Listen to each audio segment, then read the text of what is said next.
are alike. They can present in very different ways. Some patients with lupus may have primarily skin disease, some patients kidney disease, some patients may have both, and much more going on. In fact, there are some patients with lupus that may not even get biopsied may not get diagnosed until they're biopsied. So lupus can really present in many different ways. It's often called the great imitator because it can imitate several different types of medical conditions as well. In terms of the history of lupus, it derives from Latin, and it means wolf. And the reason is because of the rashes that are associated with lupus appear to look like wolf bites. So that's where that term comes from. In 1846, Ferdinand von Huber described the malar rash, or the butterfly rash, across the face. And Composi later on described lupus as more of a systemic disease. Until then, it was just thought of more as a skin condition, but Ortiz Composi described it as a systemic disease. And then in the early 20s, it was found that lupus can actually affect the heart too and cause inflammation within the heart cavity as well. And this is described by Lupus and Sachs.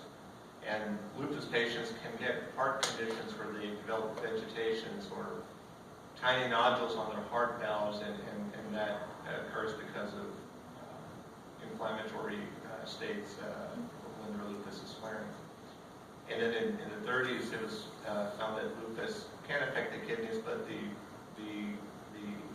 particular changes of the kidneys in lupus patients was greatly described at that time. And then in the Mayo Clinic in the late 40s, the LE cell was discovered, and this cell is pretty much seen mainly in patients who have lupus, and it's when an immune cell basically engulfs nuclear content of other cells. That is particularly specific to lupus. Although that test is not done nowadays because of just the difficulty of doing the test and the complexity of it. But we'll go discuss later on what specific tests we use to help diagnose lupus. So, prevalence of lupus in the U.S. is seen in 51 people per 100,000. And so it's not a very common disease. In general, rheumatologic disorders are rare. So lupus is not a very common disease compared to other medical conditions. Women are much more affected than men, and African Americans are more affected than Caucasians. Most of the people with lupus are diagnosed somewhere between the ages of 16 and 55, although there are outliers. There are people who are diagnosed much older in age and also younger in age. And in general, patients who are diagnosed in their 70s and 80s may have more musculoskeletal problems or lung involvement or inflammation around the heart or the lining of the abdomen or lungs. In general, if you have a family history of lupus, you're at a higher risk of getting lupus, and siblings have 30 times more likely to develop lupus if their sibling has lupus.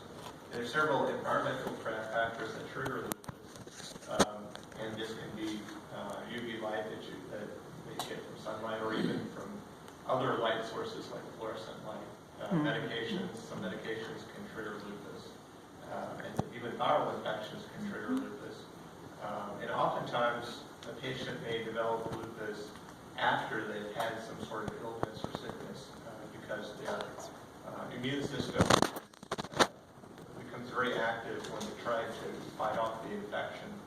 And during that period, there is some trigger that goes on that turns their immune system to attack their own body. And hormones have also been shown to play some role in the development of lupus, and how that is correlated is not exactly clear, but there is some role of hormones as well. So lupus, how does lupus come about? Basically, lupus is an autoimmune disease. So what that means is that your immune system attacks your own body. And so what occurs is our immune system, we have an immune system to fight off infection. Our immune system also helps recognize cancer cells and destroys cancer cells before they become very malignant. But in autoimmune conditions like lupus, your immune system attacks your own body in various different ways. And how this occurs is basically we have cells that are generating all the time, and then the older cells die off. Once they die off, our immune system needs to clear those dead cells. But when our immune system clears the dead cells, it comes into contact all of the proteins and molecules within the cell, and when it comes into contact with those intracellular contents, the immune system then starts to produce antibodies to them. And when it starts to produce antibodies to those contents that were within the cell, it will start to recognize other proteins that may be similar to the antibodies that it's formed. And then it will start to attack our own body. And for lupus in particular,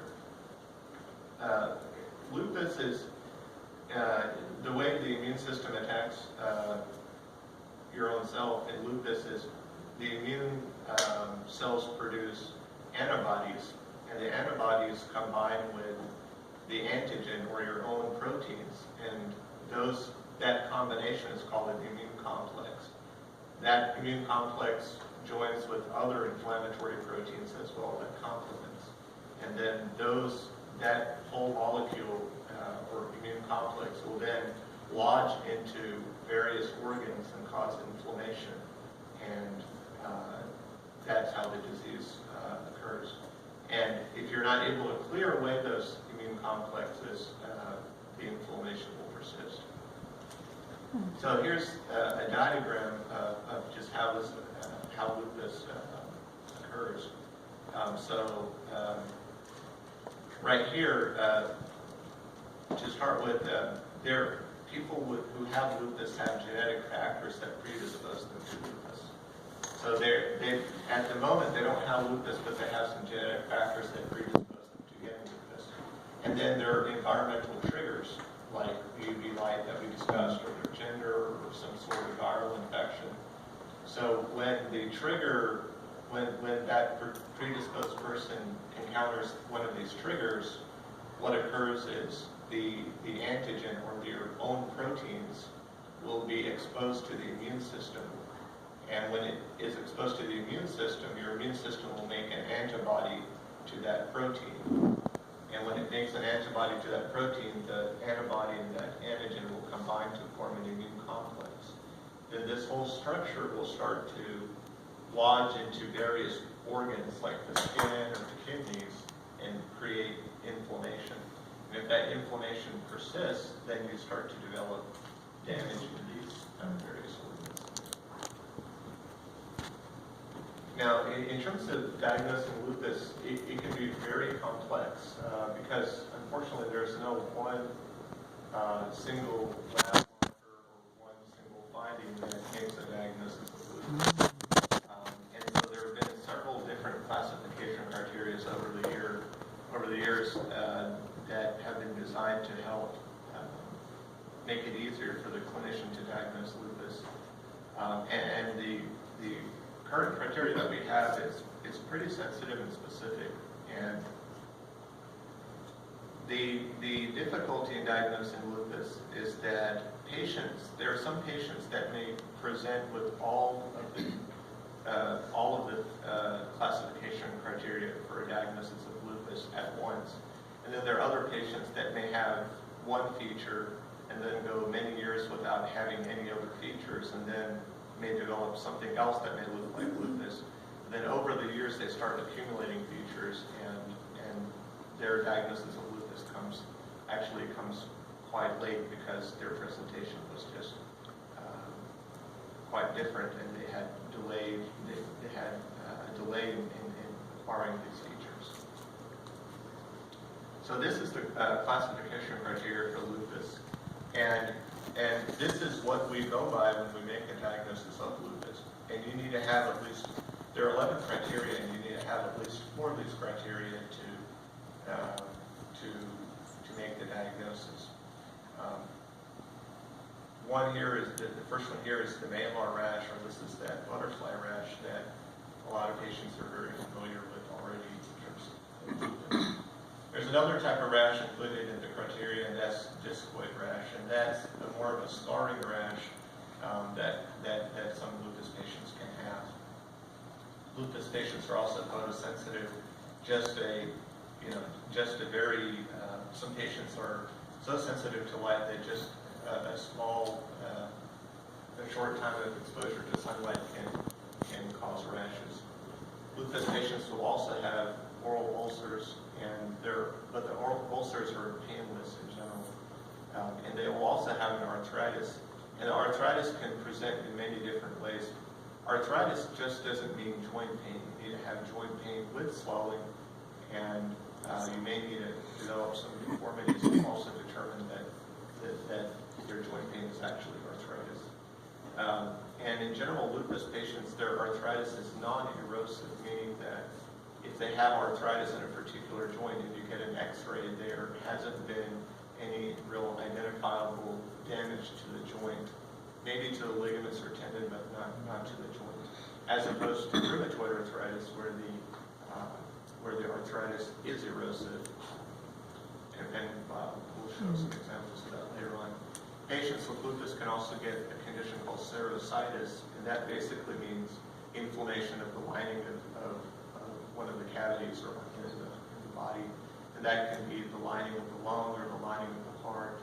If it's inflammation of the lining of the lung, it's called pleuritis. If it's inflammation of the lining of the heart, it's called pericarditis.